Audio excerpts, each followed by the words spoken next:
이제 하나님의 복된 말씀 창세기 35장 1절 말씀, 이 말씀을 제가 한번, 여러분이 한번 같이 합독을 한번 3번 읽도록 하겠습니다.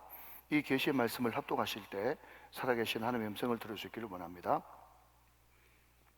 하나님이 야곱에게 이르시되 일어나 베델로 올라가서 거기 거주하며 내가 내 형 에서의 낯을 피하여 도망하던 때에 내게 나타났던 하나님께 거기서 제단을 쌓아라 하신지라. 하나님이 야곱에게 이르시되 일어나 베델로 올라가서 거기 거주하며 내가 내 형 에서의 낯을 피하여 도망하던 때에 내게 나타났던 하나님께 거기서 제단을 쌓아라 하신지라.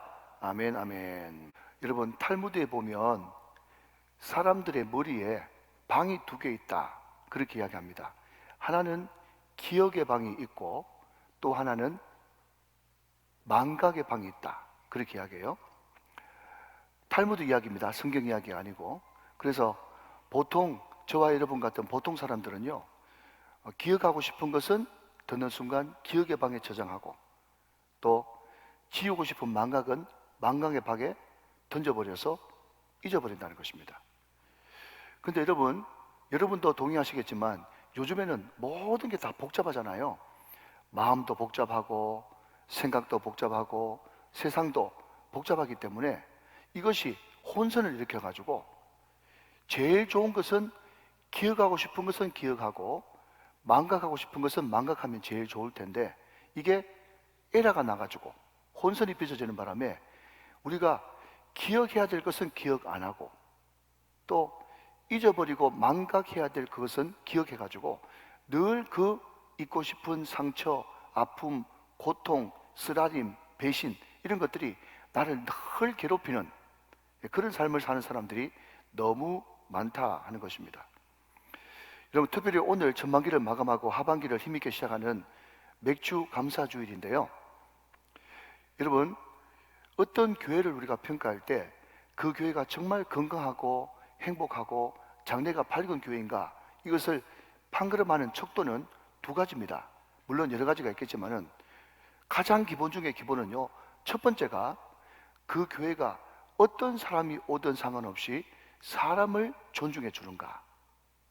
사람을 그냥 돈으로 또 학력으로 평가하는 것이 아니라 하나님의 걸작품 포이에마의 시각으로 사람을 존중해 주는가, 그것이 그 사람, 그 교회의 건강도고요.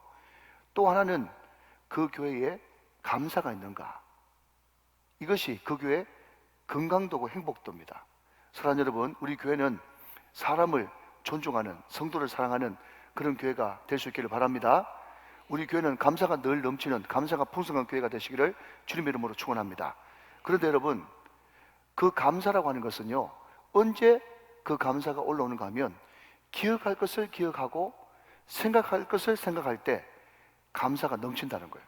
그래서 여러분, 그런 말 들어보셨죠? 땡스라고 하는 그 감사는요, think, 생각, 기억에서부터 나온다는 거예요. 바라는 것은 오늘 저와 여러분들이 이 예배를 통해서 여러분 가운데 정말 기억해야 될 것, 또 생각해야 될 것을 마음껏 생각하면서 하나님 앞에 감사, 찬양, 영광 올려드릴 수 있기를 바라고, 또 이 예배를 통해서 여러분 가운데 가지고 있었던 모든 망각할 것들, 아픔, 고통, 쓰라림, 배신, 또 상처, 이 모든 것들을 망각의 방에 던져버려서 잊어버릴 수 있는 복된 주일 아침이 다 되시기를 주님의 이름으로 축원합니다. 오늘 우리는 굉장히 유명한 본문을 펼쳐놓고 있습니다. 일명 오늘 본문은요, 딱 창세기 35장 그러면 제일 먼저 뭐가 생각나는가 하면 베델로 올라가자, 이것이 가장 먼저 떠오를 만큼 굉장히 유명한 본문이 오늘 본문입니다. 제가 여러분 설교 서두에 사람은 2가지 방이 있다고 그랬죠. 하나는 무슨 방? 기억의 방이 있고, 또 하나는 무슨 방? 망각의 방이 있다 그랬어요. 근데 우리가 야곱이라고 하는 인물을 쭉 살펴보면 야곱의 인생, 물론 야곱뿐만 아니라 오늘 이 자리에 앉아 계신 저와 여러분의 모든 인생도 기억하고 싶은 것과 잊어버리고 싶은 것, 그것이 다 있겠죠. 근데 여러분, 야곱이 가장 기억하고 싶었던 사건이 어떤 것이 있다고 생각합니까? 야곱 하면 제일 먼저 떠오르는 것이 뭐죠?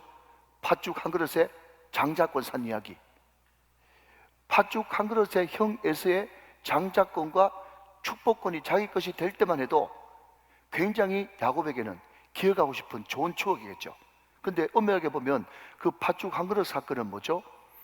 안 좋은 기억과 좋은 기억이 공존하는, 어떤 것은 기억하고 싶지만 어떤 것은 잊어버리고 싶은 그 두 가지가 잘 공존하는 사건일 겁니다. 왜냐하면 그 팥죽 한 그릇 사건 때문에 자기 형 에서에게 미움을 받게 되고 자기 부모와 생이별을 20년 이상 하는 그런 쓰라린 경험이, 쓰라린 고통이 따라왔기 때문에 그렇습니다. 근데 그 와중에 야곱이 자기 외삼촌 라반이 있는 밧단 아람으로 가는 와중에 옛 이름 루스, 바뀐 이름 베델이라는 곳에서 하나님을 인격적으로 만나지 않습니까?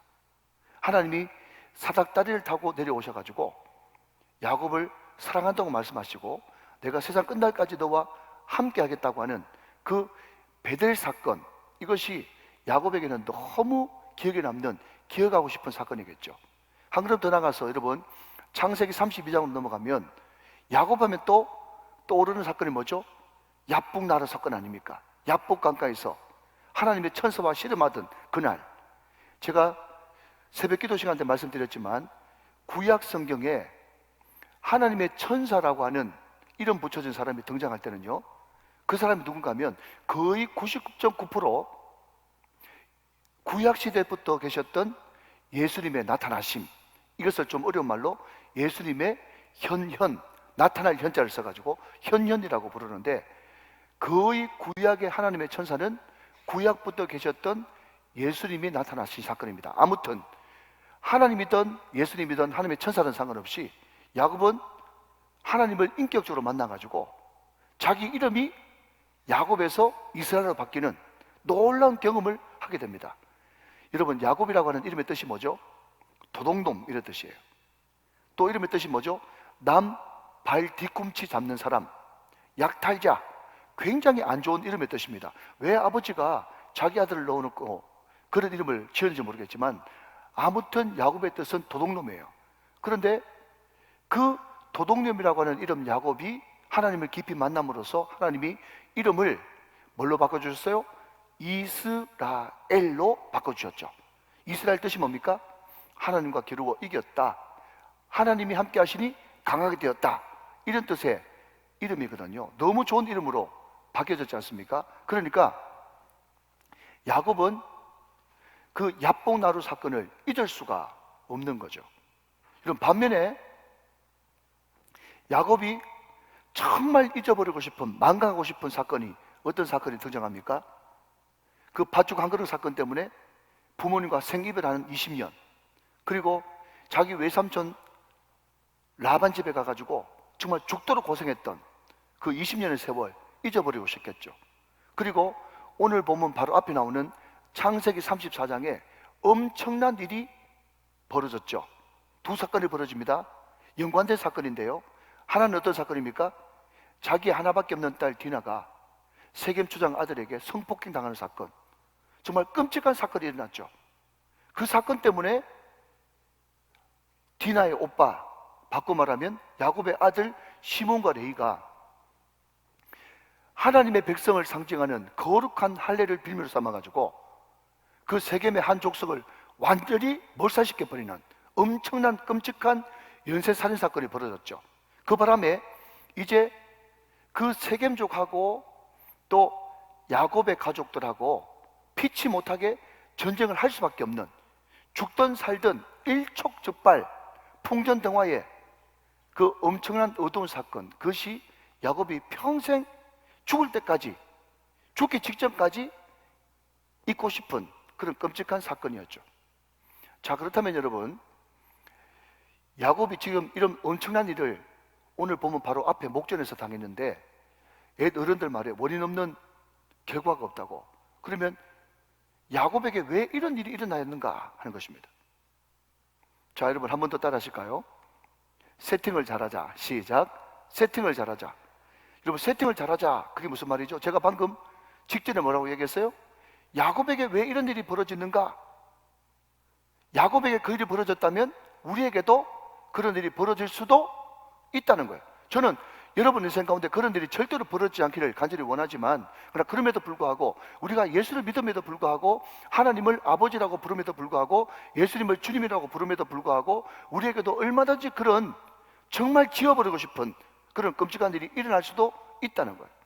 자, 그러면 여러분, 오늘 본문 1절 말씀 한 절만 읽었는데, 야곱에게, 택한 백성 이스라엘에게 왜 그런 끔찍한 일이 일어났는가, 그 원인이 뭔가, 이유가 뭔가 하는 것입니다. 자, 여러분 앞을 보시면서 오늘 본문 시작하는 첫 소절을 같이 한번 읽어보도록 하겠습니다. 자, 세 마디만 읽어봅니다. 시작. 하나님이 야곱에게 이르시되, 그랬습니다. 자, 여러분 저를 한번 주목해 보시죠. 하나님이 야곱에게 이르시되, 이 세 마디가 야곱에게 불행을 가져온 이유가 될 수 있단 말입니까? 라고 묻는 사람이 있을 거예요. 그죠? 여러분 잘 지적하셨어요. 근데 여러분 저는요, 여러분은 어떤지 모르겠지만 저는 여기에 등장하는 이 야곱이라고 하는 이 단어가 굉장히 독특한 표현이다, 이렇게 봐지는 것입니다. 왜 그러냐라고 물으신다면, 제가 방금 야곱이 일평생 기억하는 좋은 기억, 좋은 추억, 좋은 감동은 뭔가 하면요, 바로 몇 장 앞에 있는 창세기 32장에 야곱이 누구를 만나는 사건, 야복강에서 하나님의 천사와 씨름해서 하나님을 뜨겁게 만나는 장면, 그것이 야곱에게 있어서 잊혀지지 않는 귀한 추억이고 기억일 거예요. 근데 그때 야곱이 끝까지 하나님의 천사를 붙들고 물고 늘어짐으로 말미암아서 하나님의 천사가 야곱에게 이름 바꿔주는 장면이 나옵니다. 잘 기억하시죠? 자, 성경 한번 확인해 보시죠. 창세기 32장의 28절 말씀이에요. 자, 여러분 28절 말씀 앞을 보시면서 눈으로 한번 따라와 보시죠. 제가 했습니다. 그가 이르되 내 이름을 다시는, 그 다음 보십시오, 다시는 야곱이라 부를 것이 아니요 이스라엘이라 부를 것이니 이는 내가 하나님과 및 사람들과 겨루어 이겼음이니라 그랬어요. 자, 여러분 창세기 32장 28절 지금 확인하셨지만, 하나님의 천사와 겨루어서 이겼던 야곱에게 구약의 예수님, 하나님의 천사가 뭐라고 약속했습니까? 여러분, 다시는 네 이름을 야곱이라 부르지 않고 이스라엘이라 부르겠다고 약속하셨죠. 여러분, 하나님의 성품을 성경 뭐라고 얘기하는가 하면, 나는 사람이 아니니 시건치 않는다, 엉뚱한 소리 않는다, 공수표 날리지 않는다, 그것이 하나님의 성품입니다. 그런데 분명히 하나님의 천사가 너를 더 이상 야곱이라 부르지 않고 이스라엘이다 부르겠다고 약속했는데, 몇 장 뒤에 가서 여전히 야곱을 이스라엘이라고 부르지 않고 뭐라고 부른다고요? 야곱이라고 부르고 있다는 거예요.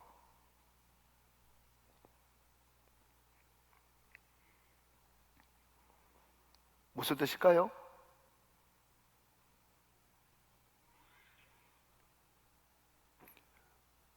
여러분에게 귀가 열리게 되시기를 주님의 이름으로 축원합니다. 너무너무 중요한 말이거든요. 무슨 말인가 하면, 우리 인생 가운데도 분명히 예수님을 만나요. 예수님을 믿어요. 우리가 예수님을 믿는 순간 우리의 신분과 이름이 성도로 변화된 줄로 믿으십니까? 성도라고 하는 말을 다른 말로 하면요, 거룩할 성을 붙여가지고 성 어거스틴, 성 폴리갑 할 때 앞에 성인이라고 부르는 그 성자가 바로 성도할 때 성자입니다. 우리는 죄인에서 예수님의 피로, 예수님의 이름으로 우리는 의인이 되었습니다. 거룩한 성도가 되었습니다. 우리는 천의 고아에서 하나님을 아버지라고 부를 수 있는 놀라운 자녀됨의 권세를 우리는 지금도 누리고 있습니다. 그 권세는요, 세상 어떤 것도, 어떤 표적과 기사와 기적보다도 더 소중한 것이, 우리가 구원받고 우리가 사망에서 생명으로, 지옥에서 천국으로, 여러분 죄인에서 의인으로 바뀐 사건, 이것은 어떤 것과도 바꿀 수 없는 놀라운 사건이에요. 우리가 평생 감사해도 모자람이 없는 놀라운 사건이 우리가 죄인에서 의인으로 바뀐 것입니다. 우리는 거룩한 우리 성도가 된 것입니다. 그런데 중요한 것은요, 그러나 그럼에도 불구하고 우리가 과연 의인처럼 살고 있느냐 하는 거예요.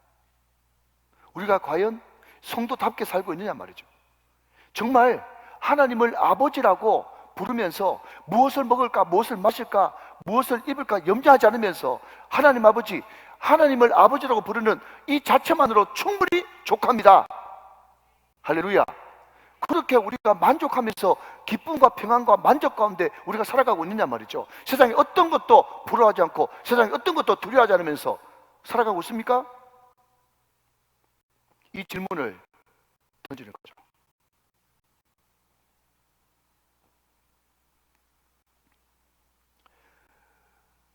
여러분, 제가 공부를 좀 해보니까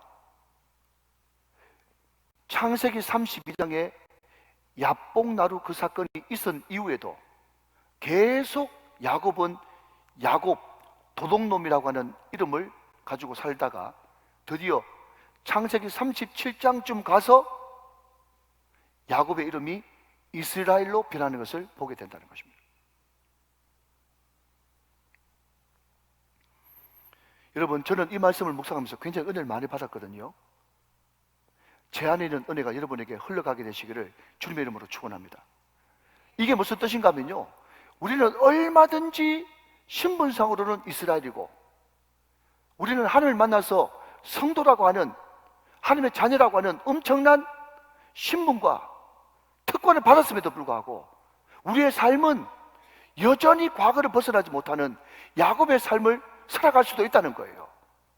우리 주님은 하나님이 야곱에게 이르시되라고 하는 이 세 마디를 통해서 사랑하는 아들들아, 사랑하는 딸아, 사랑하는 우정교회 성도들아, 절대로 너희들이 야곱으로 돌아가면 안 돼. 이스라엘로 살아야 돼. 너희들은 이스라엘이야. 택한 백성이야. 내 자녀야. 자녀답게, 택한 백성답게 살아야 돼. 그것을 여러분, 하나님이 야곱에게 이르시되라고 하는 이 세 마디를 통해서 저와 여러분들에게 웅변처럼 말하고 있다는 사실입니다. 사실 여러분, 다시 야곱으로 돌아가지 말게 되시기를 주님의 이름으로 축원합니다.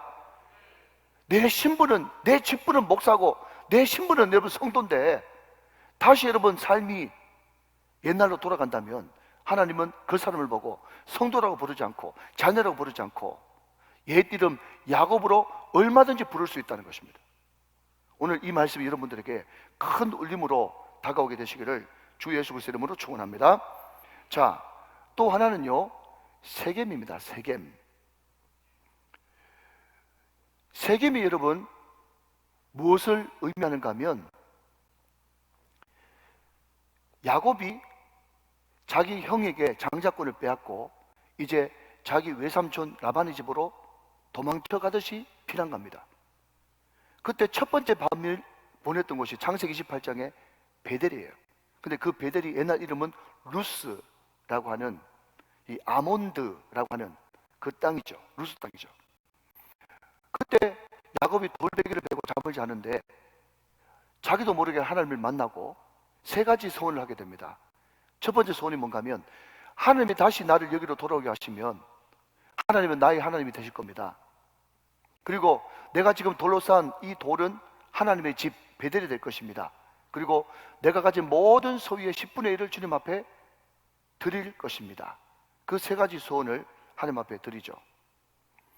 그리고 과연 하나님께서 야곱과 함께 하셔서 20년이라고 하는 연단의 세월이 있었지만 그럼에도 불구하고 하나님께서는 그 신실하게 그 약속을 지키셔서 베델로 돌아오게 하셨습니다. 그런데 그 베델로 돌아오기 바로 직전에 있었던 그리심산과 에발산 중간 꼴짝에 있는 그 어떤 곳이요? 세겜이라고 하는 곳에 야곱은 지금 머물러 있는 것을 보게 된다는 것입니다. 자, 여러분 성경 확인하십니다. 창세기 33장 18절 말씀을 앞을 보시면서 확인해 보시죠. 자, 한번 확인해 보겠습니다. 제가 읽습니다. 야곱이 밧단 아람에서부터 평안히 가나안 땅 세겜 성읍에 이르러 그 성읍 앞에 장막을 쳤다 그랬습니다. 하나님이 분명히 요구하시는 것은 베델인데 야곱은 그렇게 뜨겁게 하나님을 만났음에도 불구하고 하나님께서 그 뜨겁게 만난 밤 새벽에 자기 형 에서와의 모든 문제를 풀어줬음에도 불구하고 하나님 앞에 서원했던, 약속했던 그 땅에 가지 않고 세겜에 머물고 말았다는 것입니다. 제가 여러분 궁금증이 생겼어요. 내가 만약에 그런 엄청난 일을 겪었으면 나는 하나님의 약속 서원을 지키면서 베델로 곧장 갔을 것 같은데 왜 야곱은 베델로 가지 않고 세겜에 머물러 있었던 것인가 궁금하죠? 그래서 공부를 해봤더니 여러분, 이 세겜이라고 하는 이 땅이 말이죠, 보통 땅이 아니에요. 제가 방금 이 세겜이라고 하는 땅은 그리심산과 에발산 중간 계곡 골짜기에 있는 그런 굉장히 좋은 땅이라고 말씀했는데, 여러분, 우리가 내년에 이스라엘 성지순례 갑니다마는 성지순례를 가보면 말이죠, 이스라엘은 건기와 우기가 확연하게 차이가 납니다. 자, 제가 사진 몇 카트를 준비하는데, 자, 앞을 한번 보시면서 사진 한번 봐주시면, 자, 첫 번째 사진은요, 이스라엘이 다 광야고 모래 사막만 있는 것이 아니라 이스라엘도 우기가 있는데, 우기가 되어지면 온 광야가 저렇게 푸른 초원을 이룹니다. 이게 우기 때 이스라엘의 모습이에요. 근데 똑같은 장소, 똑같은 환경인데 건기가 딱 시작되어지면요, 저 땅이 어떻게 변하는가 하면 이렇게 변해버립니다. 그래서 우리가 자주 찬양 부르지 않습니까? 무슨 찬양이요? 풀은 마르고 꽃은 시드나 주의 말씀은 영원하다고. 근데 우리가 무슨 말인지는 알 것 같은데 실감이 별로 안 나. 그런데 이스라엘 백성들은요, 만약에 그 이스라엘 백성들이 그 메시아닉 주니시, 그 유대인들이 예수를 믿어가지고 풀은 마르고 꽃은 시드나 그 찬양을 부르면 말이죠, 금방 감이 오고 더 은혜가 될 거예요. 왜냐하면 아, 그래, 우리나라에는 건기와 우기가 있지. 우기 때는 풀도 잘 자라고 꽃도 피는데 건기가 딱 시작되어지면 갑자기 모든 것이 사막화가 되어지면서 풀은 마르고 꽃은 떨어지는 것이 당연해. 그것을 금방 느낄 수가 있단 말이죠. 그런데 그 지금 우리가 살펴보고 있는 이 세겜 땅이라고 하는 그 세겜 땅이 말이죠, 제가 아까 말씀드렸듯이 또 반복합니다만은 그리심산과 에발산 중간 계곡에 있기 때문에 여기는 샘도 많아요. 그리고 건기 때도 풀이 많아가지고 건기 때도 이렇게 유지를 하고 있다 그러네요. 그 다음 사진 보여주시면, 여러분, 이 세겜 땅은 말이죠, 건기 때도 저렇게 푸른 초목을 유지하고 있는 것입니다.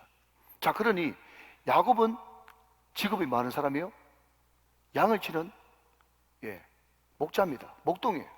그러니까 양을 치는 사람한테, 목축업을 하는 사람한테 가장 필요한 것은 뭐겠습니까? 양을 먹일 수 있는 물과 풀이 필요한 거예요.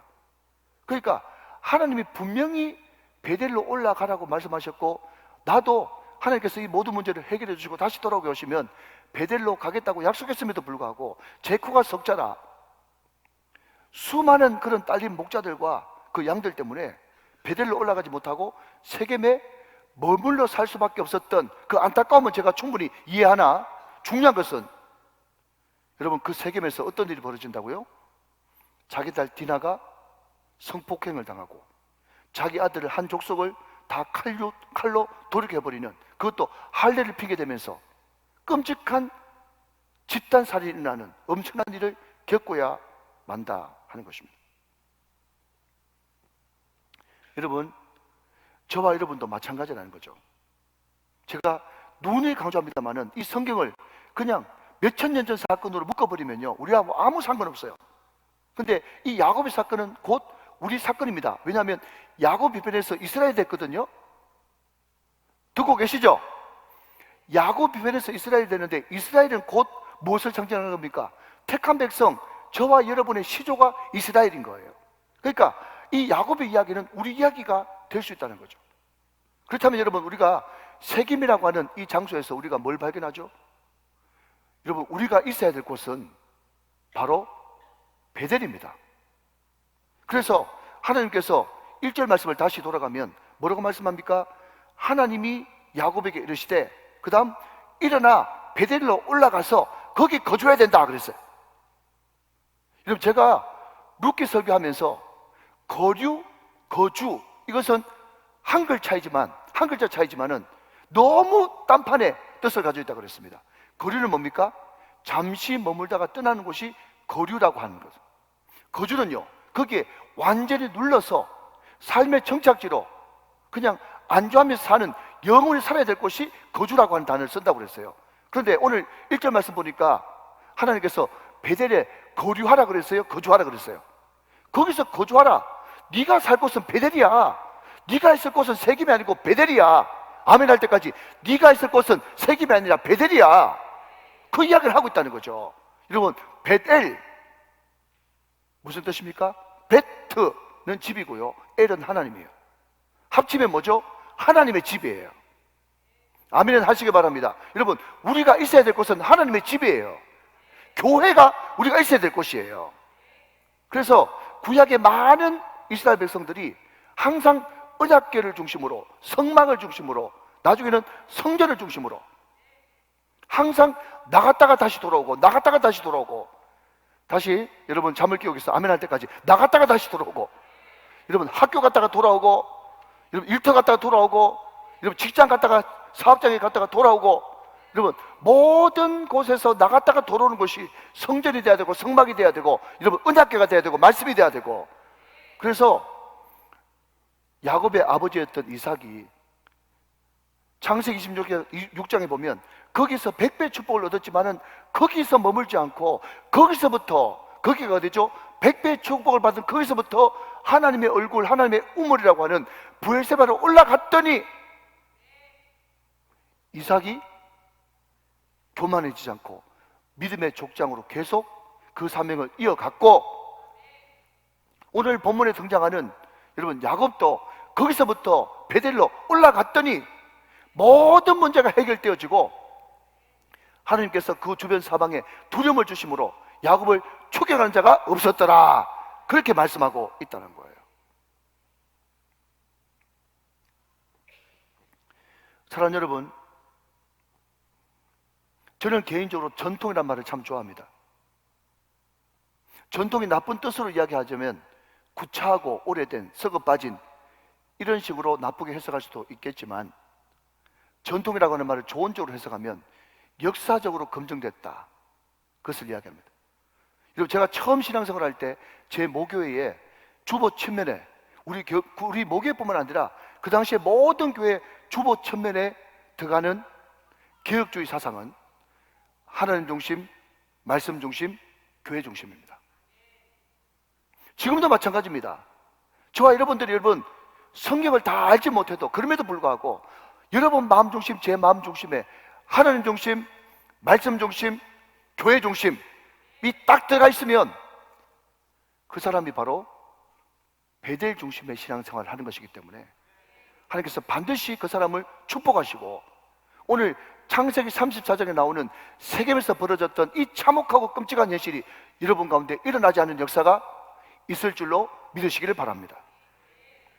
여러분, 첫 번째는 우리가 야곱이라는 단어를 생각해 봤고, 두 번째는 여러분 세겜이라는 단어를 생각해 봤습니다. 자, 그렇다면 좀 더 구체적으로 우리 인생이 어떻게 야곱에서 이스라엘로, 루스에서 베델로, 또 항상 우리 인생이 어떻게 감사와 기대로 충만하게 채워질 수 있을까? 오늘 1절 말씀은 세 개의 동사를 우리들에게 가르쳐주면서 이 세 개의 동사가 너를 이끌어 줄 것이다, 그렇게 이야기하고 있습니다. 여러분 앞을 보시면서 제가 이 세 개의 동사에 악센트를 넣어가지고 한번 읽어볼 테니까 여러분 세 개의 동사에 밑줄을 한번 그으면서 같이 한번 따라오시면 좋겠습니다. 1절 말씀, 하나님이 야곱에게 이르시되, 시작, 일어나 베델로 올라가서 거기 거주하며 내가 내 형 에서의 낯을 피하여 도망하던 때에 내게 나타났던 하나님께 거기서 제단을 쌓으라 하는지라. 자, 여러분 첫 번째는 뭐죠? 일어나라. 두 번째는 올라가라. 세 번째는 쌓으라.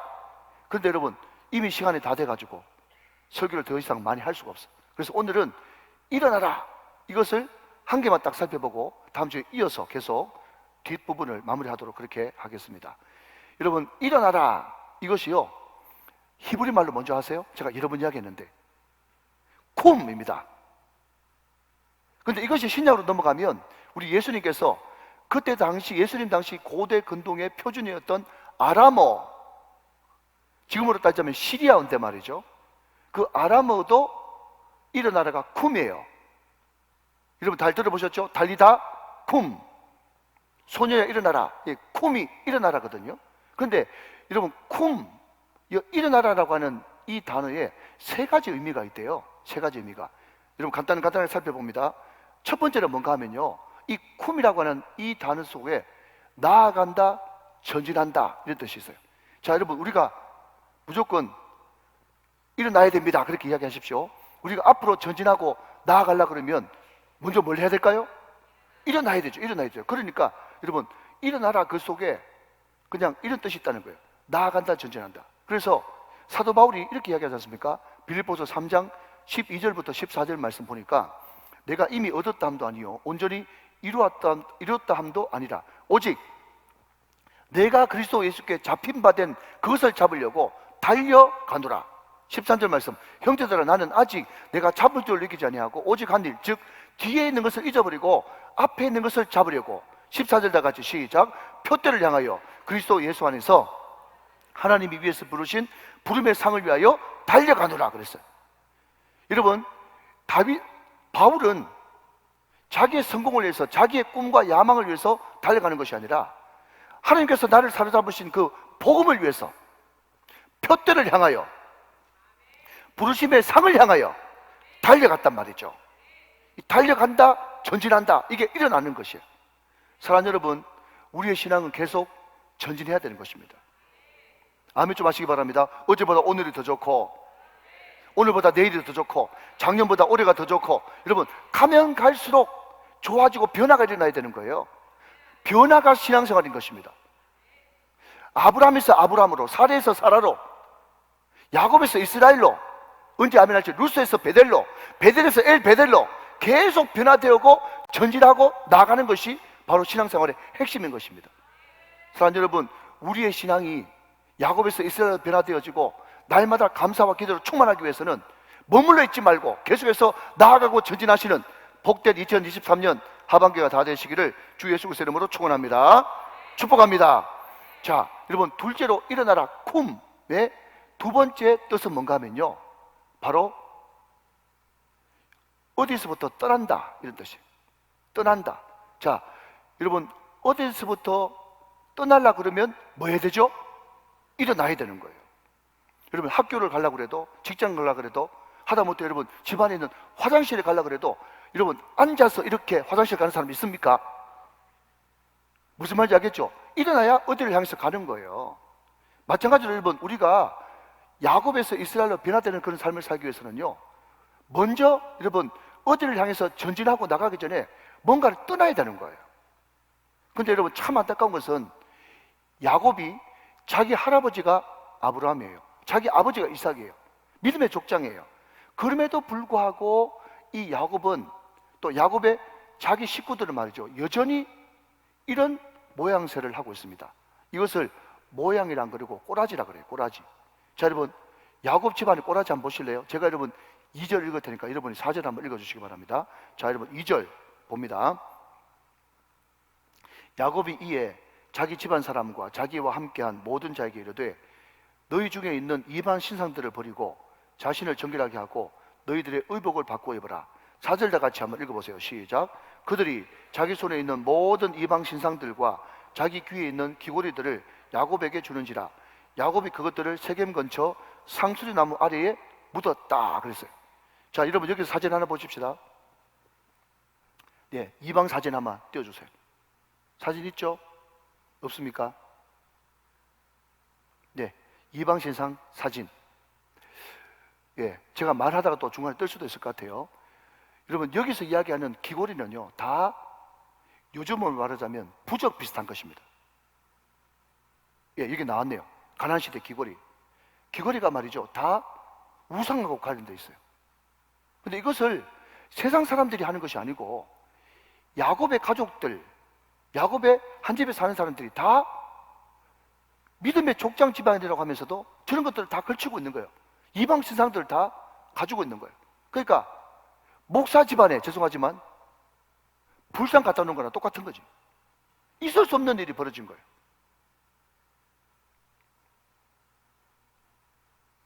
자기 딸이 여러분 성폭행당하고 자기 아들들이 여러분 살인하는 그 엄청난 일이 있고 난 이후에 야곱이 이제 베델에 올라가야 되겠다, 거기 내가 거주해야 되겠다 하면서 제일 먼저 했던 일이 뭔가 하면, 너희들 가지고 있는 이방 신상 있지? 다 알고 있어. 내가 묵인해 줬는데 다 지금 꺼내놔.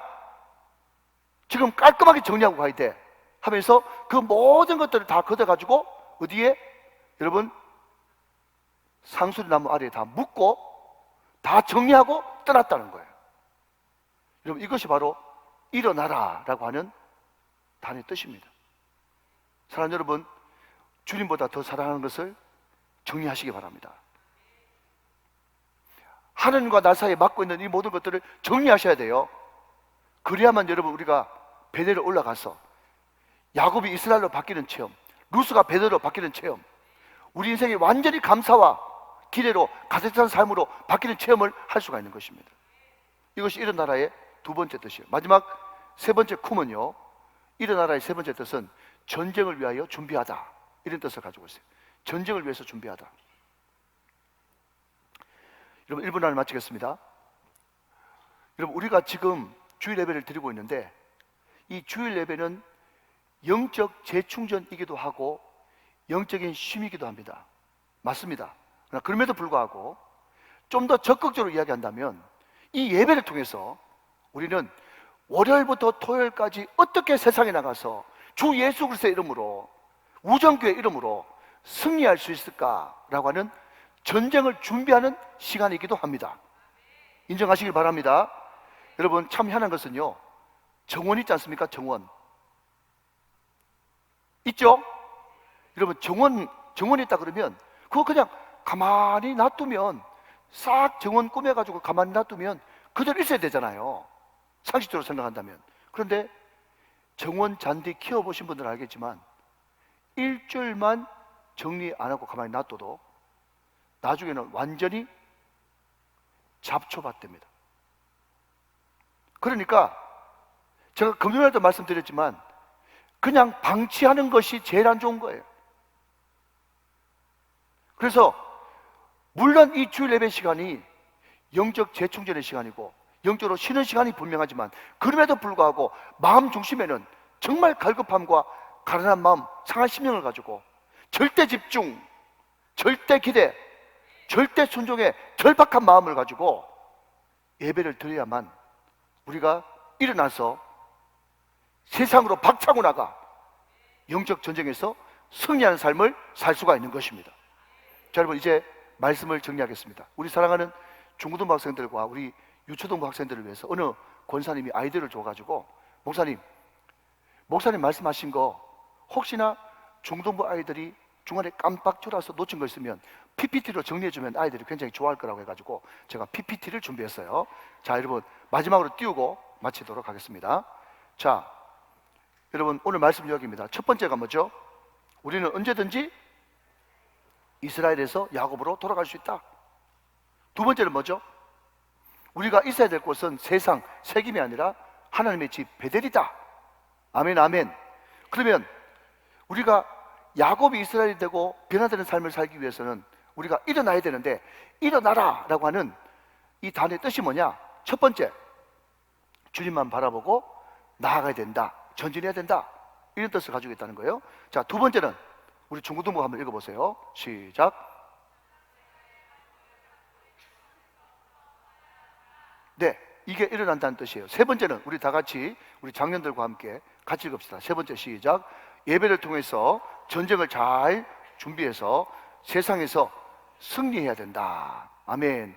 여러분 오늘 이 말씀이 전반기를 마감하고 하반기를 힘있게 시작하는 저와 여러분들에게 피가 되고 살이 되는 복된 말씀이 다 되시기를 주 예수 그리스도 이름으로 축원합니다.